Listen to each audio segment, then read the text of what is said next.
नमस्कार। Sanskrit online classes में आप सभी का स्वागत है। पिछली क्लास में हमने अभिज्ञान शाकुंतलम नाटक के द्वितीय अंक से हमने कुछ महत्वपूर्ण पद्यों को लेकर के चर्चा की थी। आज हम उसी क्रम को आगे बढ़ाते हुए आगे के जो हमारे पद्य हैं उनको लेकर के हम चर्चा करेंगे। तो आइए शुरू करते हैं।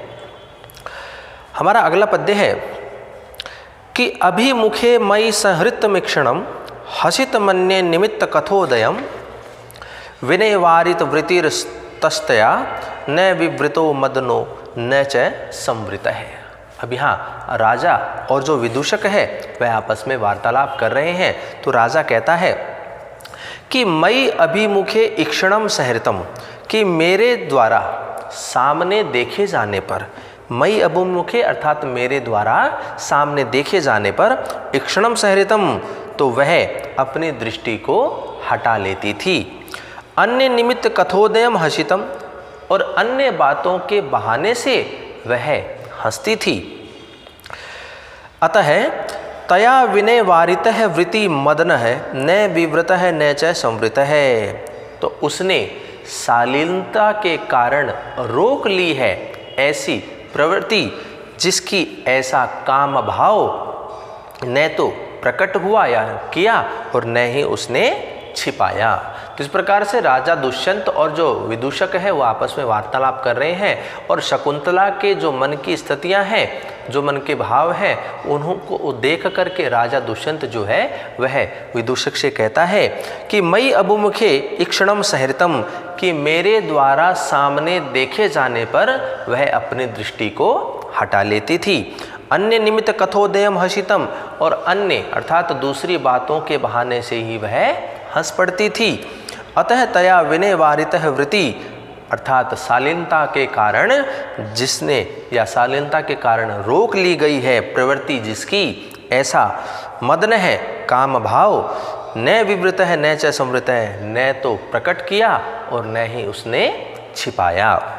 तो यहाँ विदूषक के द्वारा यह पूछे जाने पर कि उसका तुम्हारे प्रति किस प्रकार का व्यवहार है, तो दुष्यंत जो है वो स्थिति को स्पष्ट करते हुए कहता है कि जो तपस्वी बालिकाएं होती हैं उनका स्वभाव जो है वो अत्यंत ही भोलापन जैसा होता है, कि तपस्वी बालिकाओं का जो स्वभाव से जो है वो भोली भाली ही होती हैं, लज्जाशील होती हैं। उनके द्वारा दृष्टिपात करना संभव नहीं हो पाता है। फिर भी जब मैं उसकी तरफ देखता था तो वह अपनी दृष्टि को वहाँ से हटा लेती थी और इधर उधर वह देखने लगती थी और किसी न किसी अन्य बात के बहाने से ही वह हंस पड़ती थी।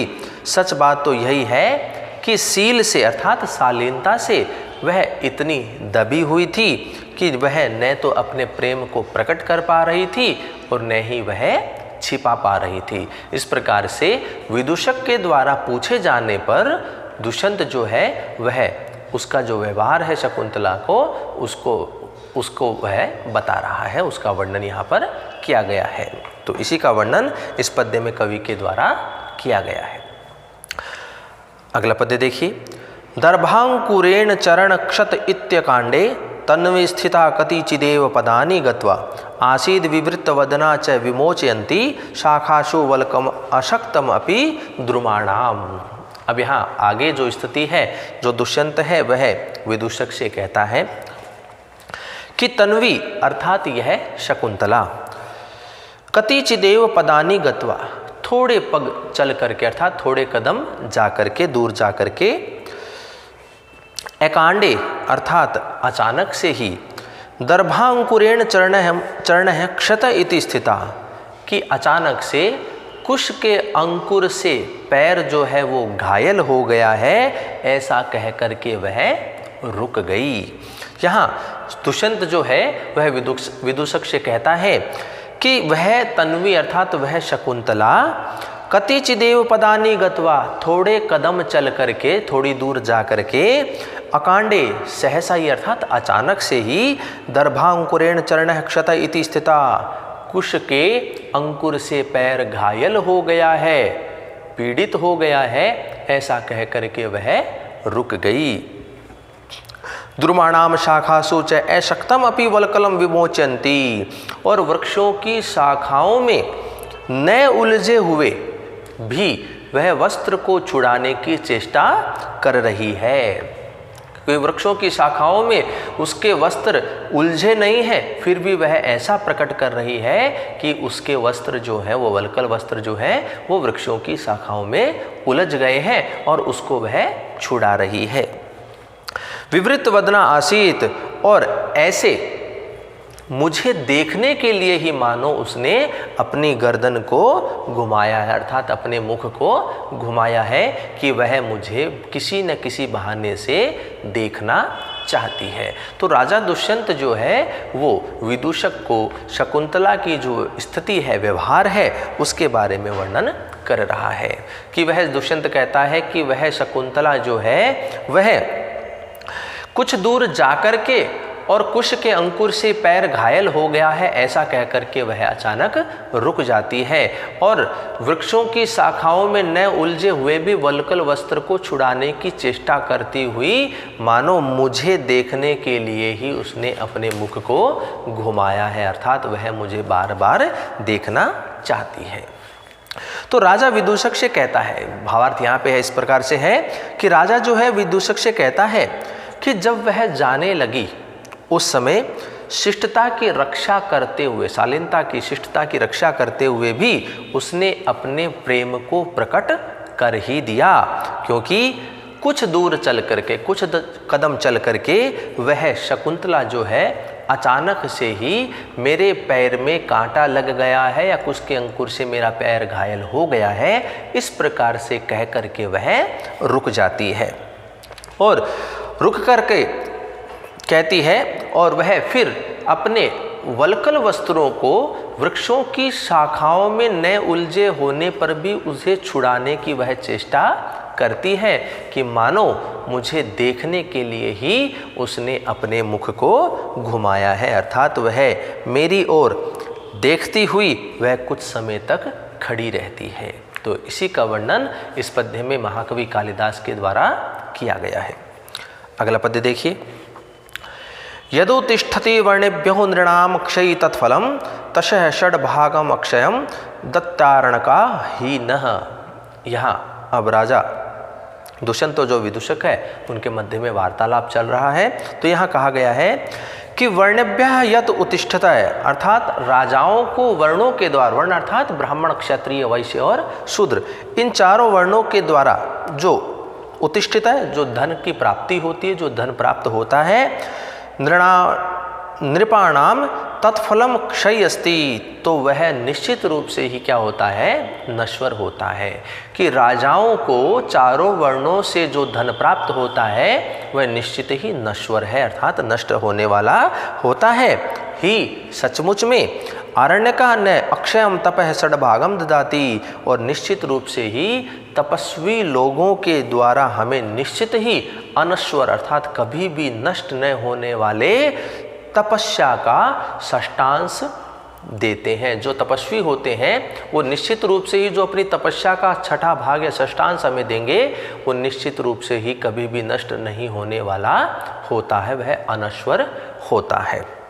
तो इसी का वर्णन इस पद्य में कवि ने किया है। तो यहाँ पर कहने का जो भाव है वह है कि विदूषक से यह कहने पर कि आपको आश्रम में प्रवेश करने के लिए बहाना बनाने की क्या आवश्यकता है, आप तो जाकर के यह कह दीजिए कि आप लोग राजकर के रूप में, अर्थात राजकर के रूप में धान्य आदि को प्राप्त करने के लिए यहाँ पर आए हैं, इसी प्रयोजन से मैं यहाँ पर आया हूँ।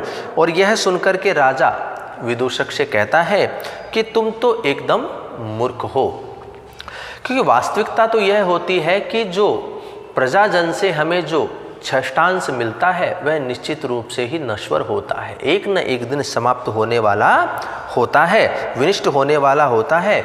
लेकिन वन में रहने वाले मुनिजनों से जो हमें अपनी तपस्या का षष्ठांश देते हैं वह कभी भी नष्ट न होने वाला ही होता है और वह सर्वदा सदैव ही अप्रत्यक्ष रूप में हमें प्राप्त होता है।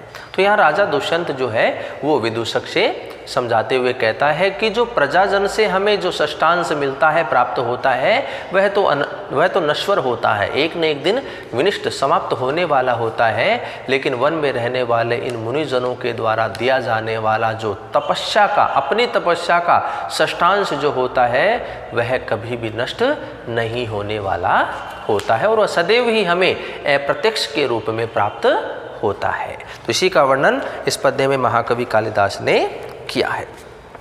अगला पद्य देखिए। अध्याक्रांता वसतिर अमुना अप्याश्रमे सर्वभोगे रक्षा योगादयमपि तपः प्रत्यहं संचिनोति अस्यापि धाम स्पृशति वशी न चारण द्वंद्व गीतः पुण्य शब्दों मुनिरिति मुहु केवलम राजपूर्व है। यहाँ पर ये जो पद्य दिया हुआ है ये राजा के पक्ष में भी शामिल होता है और मुनिजन के पक्ष में भी शामिल होता है। दोनों के आधार पर हम इनका अध्ययन करेंगे। तो सबसे पहले राजा के पक्ष में इस पद्य का हम ऊपर विचार करते हैं कि अधुना अपि सर्वभोगे आश्रमे वसति अध्याक्रांता, कि इस राजा दुष्यंत के द्वारा भी अमुना अपि सर्वभोगे आश्रम में वसति अध्याक्रांता, कि इस राजा दुष्यंत के द्वारा भी सबके आश्रय योग्य अर्थात गृहस्थ में आश्रम में निवास करने योग्य या निवास को स्वीकार इन्होंने किया है। कि राजा दुष्यंत के द्वारा भी सभी के आश्रय योग्य गृहस्थ आश्रम, गृहस्थ का मतलब जो घर राजमहल आदि में है उनमें रहने के आश्रम में निवास को उन्होंने स्वीकार किया है। रक्षा योगात अयम अपि प्रत्यहम तपः संचिनोति, और रक्षा करने के रूप में अर्थात रक्षा रूपी यज्ञ को करते हुए, प्रजाजनों की रक्षा रूपी यज्ञ को करते हुए वो निरंतर ही तपस्या को क्या कर रहे हैं, संचित कर रहे हैं, इकट्ठा कर रहे हैं। वशीन है और अपने मन को, अपने चित्त को, अपनी इंद्रियों को नियंत्रित रखने वाले, अस्य अपि इसका भी केवल राजपूर्वम पुण्य मुनि, राजपूर्वक जो पावन ऋषि है अर्थात जो राजर्षि है वह इति शब्द है, यह शब्द चारण द्वंद्व गीत है, चारण युगलों के द्वारा गाया जाने वाला या गाया जाता हुआ बार बार मुहु अर्थात बार बार धाम स्पृशति स्वर्ग को स्पर्श करता है। कि यहाँ जो राजा है वह राजर्षि के रूप में होता है और उसका वह जो नाम है वह सार्थक होता है जब प्रजा जो है इनके नाम का, या जो चारण युगल होते हैं वो इनके नाम का बार बार उच्चारण करते हैं तो उनसे वह प्रतिदिन स्वर्ग को स्पर्श करते हैं। तो राजा के पक्ष में कहा गया है कि राजा दुष्यंत के द्वारा भी सबके आश्रय योग्य गृहस्थ आश्रम निवास स्वीकार किया गया है और प्रजा की रक्षा करने अथवा रक्षा रूपी यज्ञ को करने से प्रतिदिन वो तपस्या को संचय कर रहे हैं, तपस्या के फल को संचय कर रहे हैं और इंद्रियों को वश में रखने वाले इसका भी राजपूर्वक पावन ऋषि अर्थात राजर्षि जो शब्द है वह चारण युगलों के द्वारा गाया जाता हुआ बार बार स्वर्ग को स्पर्श करता है। तो ये जो कथन है ये तो हुआ राजा के पक्ष में। अब इसी कथन को हम ऋषि अर्थात मुनि के पक्ष में अगर करें तो वह इस प्रकार से होगा कि अमुना अपि सर्वभोगे आश्रमे वसति अध्याक्रांता, कि इस मुनि के द्वारा भी विद्यार्थियों के द्वारा आश्रय के योग्य आश्रय निवास को स्वीकार किया गया है। कि जो मुनि होते हैं उसके आश्रम जो होता है वह समस्त विद्यार्थियों के आश्रय के योग्य होता है, जिस प्रकार से राजा का महल जो है अन्य लोगों के आश्रय के निवास स्थान होता है। रक्षा योगात अयम अपि प्रत्यहम तपः संचितोनि, और शरीर की रक्षा और धर्म की रक्षा करने से ये जो मुनि है यह प्रतिदिन क्या करता है, तपस्या को संचित करता है। वंशीनम अर्थात इंद्रियों को नियंत्रित में रखने वाले, अश्य अपि इसका भी केवल राजपूर्वम पुण्य मुनि, और इसका जो राजपूर्वक अर्थात जो है ऋषि राज इति शब्द है, यह शब्द जो है यह विद्यार्थियों के उच्चारण के द्वारा अर्थात विद्यार्थियों के द्वारा उच्चारण किया जाता हुआ प्रतिदिन ही स्वर्ग को स्पर्श करता है। तो यहाँ पर कहने का भाव यह है कि राजा को देख करके आश्रम में निवास करने वाला जो एक मुनि है वह कहता है कि यह राजा भी सर्व भोग्य आश्रम में अर्थात गृहस्थ आश्रम में रहता है, जैसे कि एक मुनि अपने तपोवन के आश्रम में रहता है। प्रजा पालन के द्वारा यह राजा प्रतिदिन तपस्या को अर्थात धर्म का संचय करता है, जिस प्रकार से एक मुनि शरीर की रक्षा करता हुआ, धर्म की रक्षा करता हुआ अपने अष्टांग योग आचरण से के द्वारा प्रतिदिन तप को संचित करता है।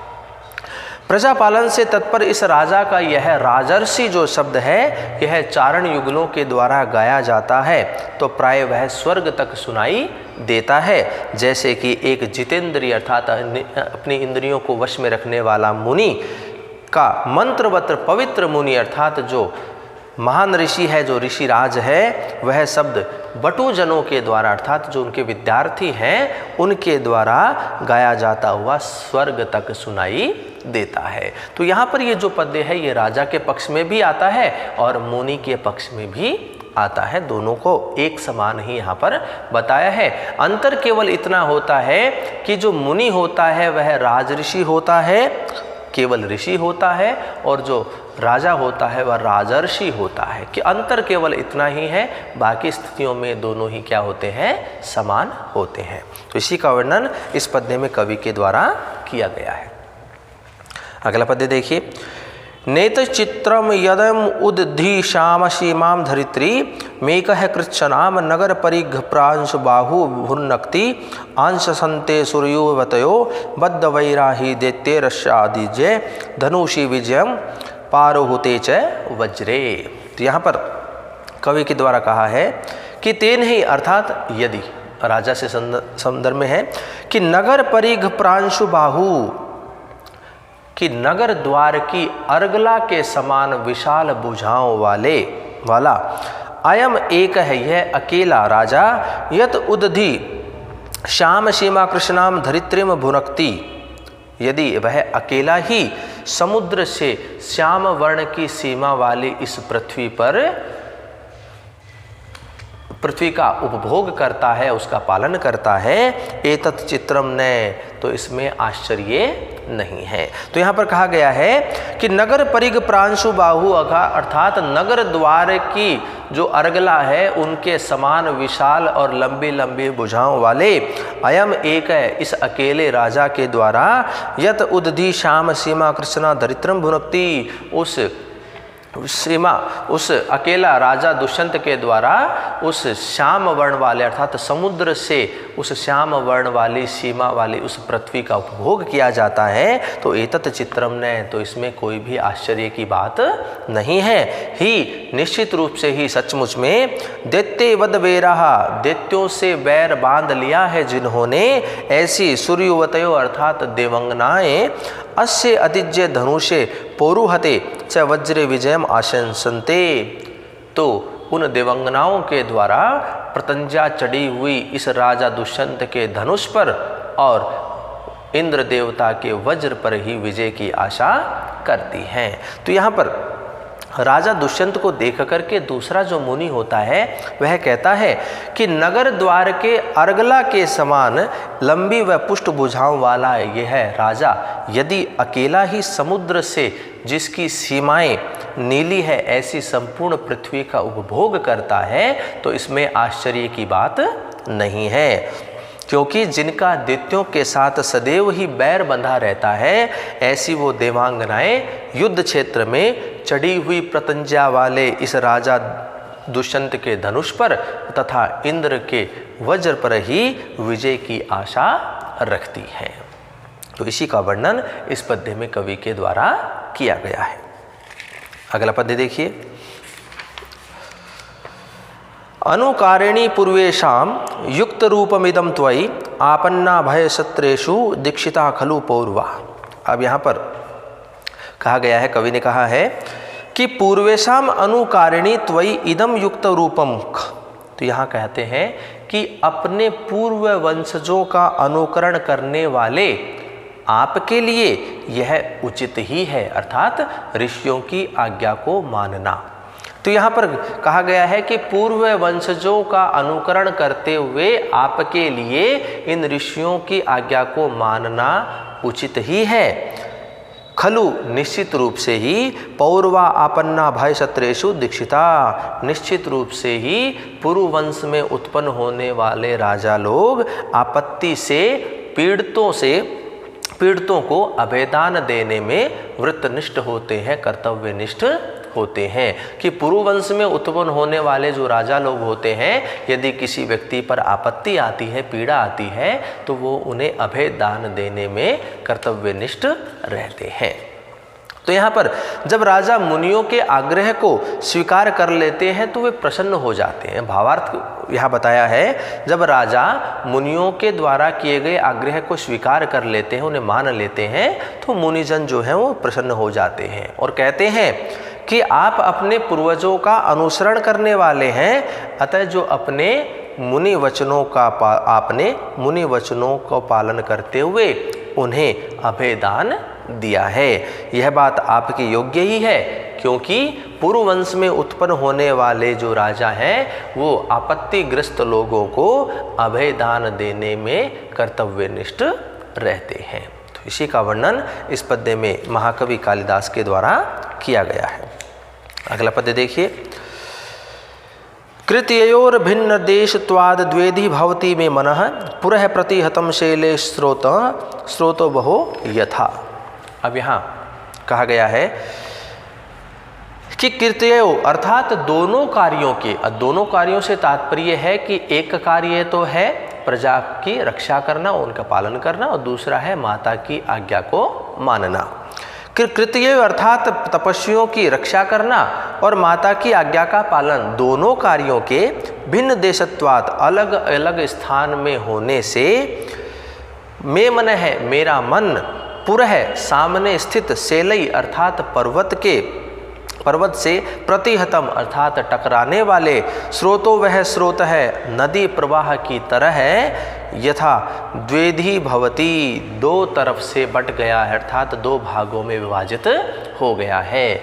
कि एक तो तपस्वियों की रक्षा करना, दूसरा अपनी माता की आज्ञा का पालन करना। इस प्रकार से दोनों कार्यों के भिन्न भिन्न स्थान पर होने के कारण मेरा जो मन है सामने स्थित पर्वत से टकराने वाली जल की धारा के समान दो भागों में विभाजित हो गया है। इस प्रकार से यहाँ जो राजा दुष्यंत है यह थोड़े से विचलित हो गए हैं। तो वहाँ कहा गया है कि पर्वत के सम्मुख उपस्थित हो जाने पर जैसे अवरुद्ध नदी का जो जल है, प्रवाह जो है वह दो भागों में विभाजित हो जाता है, ठीक वैसे ही राजा दुष्यंत का जो मन है वह दुविधा में फंस गया है। कि एक ओर तो तपस्वियों की रक्षा करना है और उनकी रक्षा का वचन भी दिया है, और दूसरी ओर माता की आज्ञा का पालन भी करना है कि उन्हें राजधानी में पहुंचना है। दोनों ही कार्य आवश्यक है और करने वाला एक अकेला राजा दुष्यंत है। तो और दोनों ही कार्य जो है वो भिन्न भिन्न स्थान के हैं। ऐसे में राजा का मन जो है वो पर्वत से रुकी हुई जल की धारा के समान दो भागों में विभाजित हो गया है, अर्थात उसका जो मन है वह दुविधा में फंस गया है। तो इसी का वर्णन इस पद्य में महाकवि कालिदास के द्वारा किया गया है। अगला पद्य देखिए। क्व वयम क्व प्रोक्षमन्य मथो मृगशावहि सममेदितो जन है परिहास विजल्पितम सखे परमार्थेन न गृहताम वचय। अब यहाँ राजा दुष्यंत जो है वो विदूषक को हस्तिनापुर भेजना चाहता है, और राजा को पता है कि यह जो है वो अत्यधिक वाचाल है, तो यह शकुंतला और मेरे प्रति जो आपस का जो व्यवहार है उसके लिए राजमहल में रहने वाली जो अन्य कन्याएं हैं, अन्य जो रानियां हैं, उनसे वह कुछ न कुछ न कह दे। तो इसलिए वह उनसे मजाक में कही हुई बात को वास्तविकता न मानने के लिए कहता है। तो यहाँ पर कवि ने कहा है कि सखे अरे मित्र, वयम क्व मृगशावई समम एदित परोक्ष मनमथा है जनक्व। तो कहता है वह राजा दुष्यंत विदूषक से कहता है, कहाँ तो हम अर्थात जो सांसारिक विषयों में आसक्त रहने वाले हैं, और कहाँ वह हिरणों के शावकों के साथ पली बड़ी हुई वह मुनि की पुत्री अर्थात वह शकुंतला जो कि काम भाव से बिल्कुल ही अपरिचित है। तो यहाँ राजा दुष्यंत जो है वो विदूषक से कहता है कि कहाँ तो हम जो कि आसक्त विषयों में मतलब सांसारिक विषयों में आसक्त रहने वाले हैं। और कहाँ वह हिरणों के बच्चों के साथ में पली बढ़ी हुई और प्रेम भाव से सर्वथा अपरिचित रहने वाली वह शकुंतला। अतः कहता है कि परिहास विजल्पितम वचः परमार्थेन न गृहताम, कि हंसी मजाक में, हास परिहास में मेरे द्वारा कही हुई तुम बात को वास्तविकता मत मानना, अर्थात वास्तविक मत मानना, उसे सत्य मत समझ लेना। तो यहाँ पर राजा दुष्यंत जो है वो विदूषक को हस्तिनापुर भेजने से पूर्व यह सोच कर के कि यह वाचाल है और यह शकुंतला विषयक मेरे प्रेम से संबंधित बातों को अंतःपुर की रानियों को कुछ कह न दे, तो वह समझाते हुए कहता है कि कहाँ तो हम लोग जो संपूर्ण कलाओं के ज्ञाता हैं और कहाँ प्रेम की बातों में सर्वथा अनभिज्ञ और हिरणों के बच्चों के साथ में पली बड़ी वह मुनि कन्या शकुंतला, अर्थात उसे तो हमारा उसमें और हम में तो बहुत अधिक ही अंतर है। अतः हे मित्र, मैंने हंसी हंसी में तुमसे इतनी बातें कही हैं, उन्हें तुम सत्य मत समझना, क्योंकि परिहास में कही हुई बातें जो हैं वो असत्य होती हैं, झूठी होती हैं। तो इसलिए मेरे और शकुंतला के मध्य में जो स्थिति है, जो बात है, या जो मैंने तुम्हें शकुंतला को लेकर के जो बातें बताई हैं वो हंसी मजाक में बताई है, इसे तुम सत्य मत समझना, क्योंकि हंसी मजाक में कही हुई जो बातें हैं वो झूठी होती हैं। तो इसी का वर्णन इस पद्य में महाकवि कालिदास के द्वारा किया गया है। और इस प्रकार से अभिज्ञान शाकुंतलम का जो हमारा द्वितीय अंक है वह भी समाप्त होता है। तो आज के क्लास में हमने द्वितीय अंक के जो हम कुछ महत्वपूर्ण पद्य हैं उनको लेकर के हमने चर्चा की। अगला जो अंक है तृतीय अंक, उसको लेकर के चर्चा हम अगली कक्षाओं में करेंगे। तो आज के लिए इतना ही। धन्यवाद।